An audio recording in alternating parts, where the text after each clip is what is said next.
One of the frequent questions I get is, do I need to have my eyebrow done or my eyelid or both, or what's the difference? And that's a great question.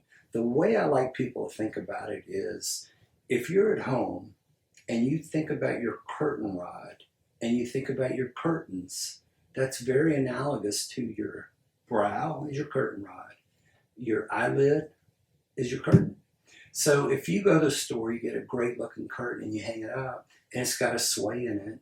Well, sure, you can hem a brand new curtain, but what would be much better is to secure your curtain rod.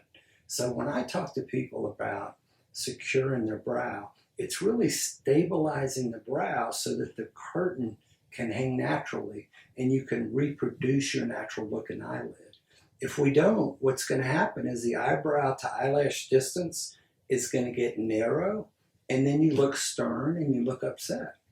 50% of my practice is redos from other doctors. The most common thing I see is they did a blepharoplasty, they pulled their brows down, and they're mad, and they look angry. And the people obviously are upset because they didn't get what they hoped to get.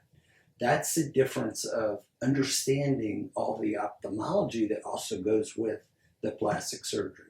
So typically, you want to have a stable brow so that you have a natural space and you can have what I call a lid platform, where if you want to put a little eyeshadow, you can see it, as opposed to it all smears together and your brows are angled down. So make sure you get what you need for your anatomy. Everybody's different. Everybody gets custom surgery. What I say is a millimeter is a difference between success or failure when it comes to eyelid and eyebrow surgery. That's what I call the Oculus difference.